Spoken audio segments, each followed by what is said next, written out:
नमस्कार। आप सुन रहे हैं हमारा खास पॉडकास्ट। आज का मुद्दा देश की सीमाओं, राष्ट्रीय सुरक्षा और तेजी से बढ़ती अक्षय ऊर्जा परियोजनाओं से जुड़ा हुआ है। भारत एक तरफ सौर और पवन ऊर्जा को तेजी से बढ़ावा दे रहा है, वहीं दूसरी तरफ सीमावर्ती इलाकों में इन परियोजनाओं के विस्तार ने सुरक्षा से जुड़े कई सवाल खड़े किए हैं। इसी को ध्यान में रखते हुए केंद्रीय गृह मंत्रालय ने सीमावर्ती क्षेत्रों में सौर, पवन और हाइब्रिड अक्षय ऊर्जा परियोजनाओं के लिए नए और कड़े सुरक्षा दिशा निर्देश जारी किए हैं। संदेश साफ है, हरित ऊर्जा और विकास जरूरी हैं, लेकिन राष्ट्रीय सुरक्षा से कोई समझौता नहीं होगा।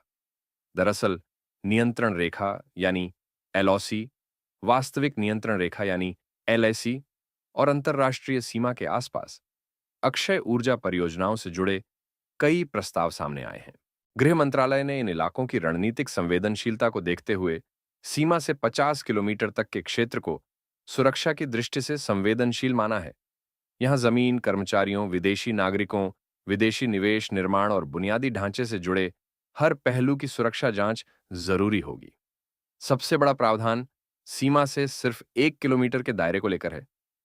दिशा निर्देशों के मुताबिक एलओसी, एलएसी या अंतर्राष्ट्रीय सीमा से 1 किलोमीटर के भीतर सौर, पवन या हाइब्रिड अक्षय ऊर्जा की कोई नई परियोजना स्थापित नहीं की जा सकेगी।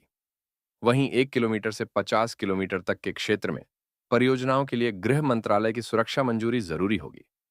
इसके अलावा अंतर्राष्ट्रीय सीमा से 20 किलोमीटर तक के क्षेत्र में रक्षा मंत्रालय से अलग से अनापत्ति प्रमाण पत्र यानी एनओसी लेना होगा। इन नियमों के तहत पाकिस्तान, बांग्लादेश और चीन जैसे भारत के साथ भूमि सीमा साझा करने वाले देशों के नागरिकों को परियोजनाओं में इंजीनियर, कर्मचारी या श्रमिक के रूप में नियुक्त करने के लिए केंद्र सरकार की अनुमति जरूरी होगी। इसी तरह गृह मंत्रालय की सुरक्षा मंजूरी और आवश्यक पूर्व अनुमति के बिना परियोजना से जुड़ी जमीन किसी विदेशी कंपनी को हस्तांतरित नहीं की जा सकेगी। विदेशी निवेश होने पर डीपीआईआईटी के पास भी अलग से आवेदन करना होगा। परियोजनाओं की आवेदन प्रक्रिया भी तय कर दी गई है। ऐसे सभी प्रस्ताव नवीन एवं नवीकरणीय ऊर्जा मंत्रालय के पास जमा होंगे और राज्य सरकार की ओर से भूमि आवंटन की सैद्धांतिक मंजूरी के बाद उन्हें गृह मंत्रालय की सुरक्षा मंजूरी तथा जरूरत पड़ने पर रक्षा मंत्रालय की एनओसी के लिए भेजा जाएगा। प्रस्ताव में जमीन के अक्षांश और देशांतर यानी सटीक भौगोलिक विवरण देना भी जरूरी होगा।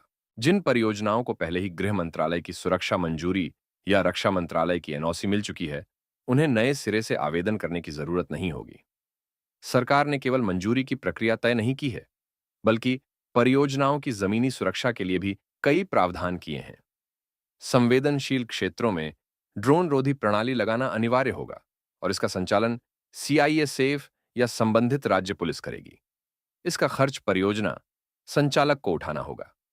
इसके अलावा प्रत्येक परियोजना के लिए अलग पुलिस चौकी की व्यवस्था का प्रावधान है, ताकि निर्माण से लेकर संचालन तक सुरक्षा निगरानी मजबूत बनी रहे। विदेशी नागरिकों और परियोजना कर्मचारियों की गतिविधियों पर भी विशेष निगरानी रखी जाएगी।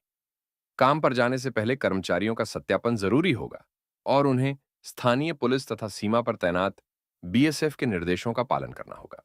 परियोजना क्षेत्र में पर्याप्त चौड़ी सड़कें भी बनाई जानी होंगी, ताकि जरूरत पड़ने पर सीमा सुरक्षा बल और सशस्त्र बल आपात स्थिति में उनका इस्तेमाल कर सकें।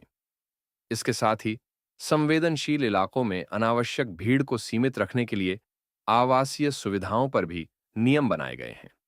कर्मचारियों के लिए आवास और होटल सीमा से कम 5 किलोमीटर दूर होने चाहिए, जबकि संयंत्र परिसर के भीतर कैफेटेरिया की व्यवस्था की जा सकती है। निर्माण ढांचों की ऊंचाई भी सीमा की दूरी के आधार पर तय की गई है। 1 से 8 किलोमीटर के बीच अधिकतम ऊंचाई 3 मीटर, 8 से 20 किलोमीटर के बीच 5 मीटर और 20 से 50 किलोमीटर के बीच 15 मीटर तक रखी गई है।